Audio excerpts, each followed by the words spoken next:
prove that God exists but only with the help of scientific laws, scientific evidences and science. یہ ایسے ہی ہے جیسے کوئی شخص یہ مطالبہ کرے کہ محبت یا خواب کو مائکروسکوپ میں دکھاؤ. یہ تو ناممکن سی بات ہے. ترتیب ہمیشہ ترتیب دینے والے کی نشانی ہوتی ہے. کائنات کے فطری قوانین جو حیرت انگیز طور پر ترتیب اور ہم آہنگی کے ساتھ چل رہے ہیں اس بات کی دلیل ہے کہ اس کائنات کا کوئی پروگرامر ہے، اس لیے کہ خدا کا وجود اظہر من الشمس، سورج سے بھی زیادہ واضح ہے. Prove that God exists but only with the help of scientific laws, scientific evidences and science. ثابت کریں کہ خدا موجود ہے لیکن صرف سائنسی قوانین، سائنسی دلائل اور سائنس کی مدد سے.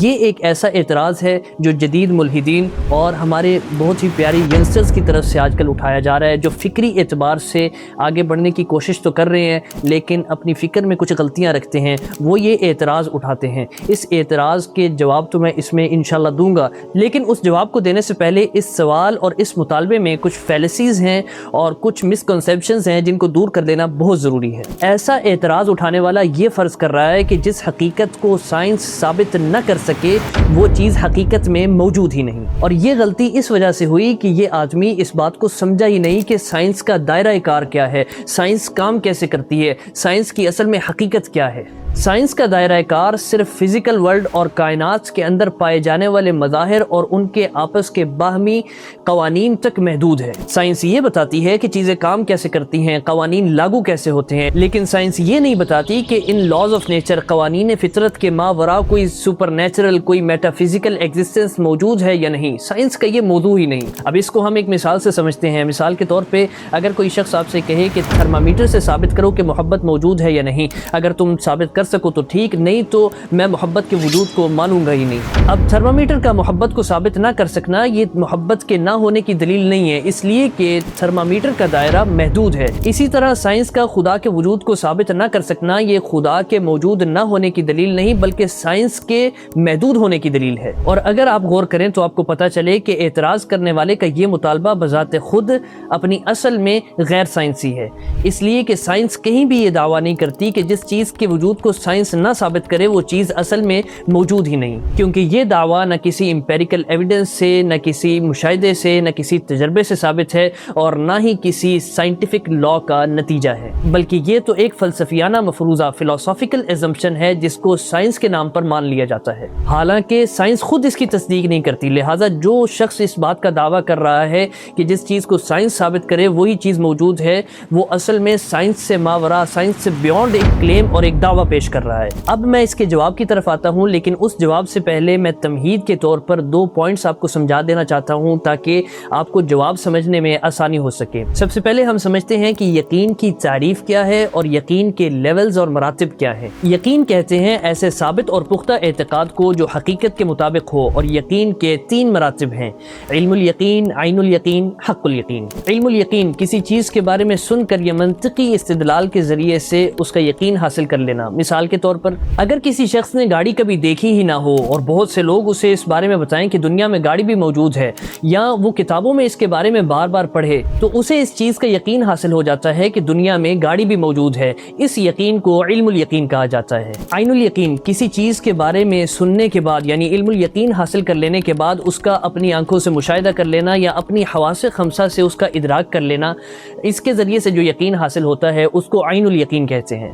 مثال کے طور پر اسی شخص نے گاڑی کو چلتے ہوئے اپنی آنکھوں سے دیکھ لیا تو اس کا وہی علم الیقین اب پختہ ہو جائے گا اور اسے عین الیقین حاصل ہو جائے گا. حق الیقین مشاہدے کے بعد حواس خمسہ کے ذریعے سے کسی چیز کی مکمل جانچ پڑتال کر کے اس کی حقیقت کو پا لینا یا بذات خود اس کا تجربہ کر لینا. اب پہلی مثال سے ان بات کو سمجھیں گے کہ اب اس شخص نے جس نے پہلے گاڑی دیکھی ہی نہیں تھی، اس نے اس کے بعد گاڑی کو دیکھ بھی لیا، اسے علم الیقین بھی حاصل ہو گیا، عین الیقین بھی حاصل ہو گیا. اب اگر اس نے اس گاڑی کے اندر بیٹھ کر خود سفر کر لیا اور خود تجربہ کر لیا تو اس کو اس گاڑی کے حقیقت کے بارے میں حق الیقین حاصل ہو جاتا ہے کہ گاڑی حقیقت میں موجود ہے. سائنس صرف ان چیزوں کے وجود کو تسلیم کرتی ہے جن کے بارے میں اسے عین الیقین اور حق الیقین حاصل ہو، یعنی جو مشاہدے اور تجربے سے ثابت ہوں. اس سے معلوم ہوا کہ وہ موجودات جن کا تعلق مابعد الطبیعات، میٹا فزیکل ایگزسٹنس یا مغیبات سے ہو، سائنس ان کا نہ اقرار کرتی ہے نہ انکار انکار کرتی ہے، اس لیے کہ سائنس کا یہ موضوع ہی نہیں۔ اب آپ کو سمجھ آئے گی کہ اس سوال کے اندر، اس مطالبے کے اندر غلطی کیا ہے۔ خدا کے وجود پر سائنٹیفک ایویڈنس ماننا یہ ایسے ہی ہے کہ خدا کے وجود کو عین الیقین اور حق الیقین کے ذریعے سے ثابت کیا جائے، اور یہ ایک غیر منطقی اور غیر سائنسی مطالبہ ہے۔ خدا کے وجود پر سائنٹیفک ایویڈنس مانگنا یہ ایسے ہی ہے جیسے کوئی شخص یہ مطالبہ کرے کہ محبت یا خواب کو مائکروسکوپ میں دکھاؤ۔ محبت اور خواب حقیقت میں موجود ہیں، لیکن ان کو سائنسی آلات سے تولا نہیں جا سکتا۔ ہاں یہ ہے کہ خدا کے وجود پر عقلی اور منطقی دلائل پیش کیے جا سکتے ہیں، اور خدا کے وجود پر عقلی اور منطقی دلائل بے شمار ہیں جن کو کوئی بھی عقل مند انسان رد نہیں کر سکتا۔ اور اگر دیکھا جائے تو خدا کے عدم وجود کا دعویٰ حقیقت میں غیر منطقی اور غیر عقلی ہے، اس لیے کہ خدا کا وجود بدیہی، سیلف ایویڈنٹ، انٹیوٹیو اور اظہر من الشمس، سورج سے بھی زیادہ واضح ہے۔ اب میں آپ حضرات کے سامنے خدا کی ایگزسٹنس پر ایک بہت ہی پاورفل ایویڈنس رکھنے لگا ہوں، اور صرف ریفرنس کے لیے میں قرآن کی آیت بھی پیش کروں گا جس سے لاجیکلی اور فلسافیکلی گاڈ کی ایگزسٹنس ثابت ہوتی ہے۔ قرآن کہتا ہے سنریہم آیاتنا فی الآفاق وفی انفسہم حتی یتبین لہم انہ الحق، یعنی ہم انہیں اپنی نشانیاں آفاق یعنی کائنات اور ان کی اپنی جانوں میں دکھاتے رہیں گے، یہاں تک کہ ان کو اس چیز کا یقین حاصل ہو جائے کہ یہ بات حق ہے۔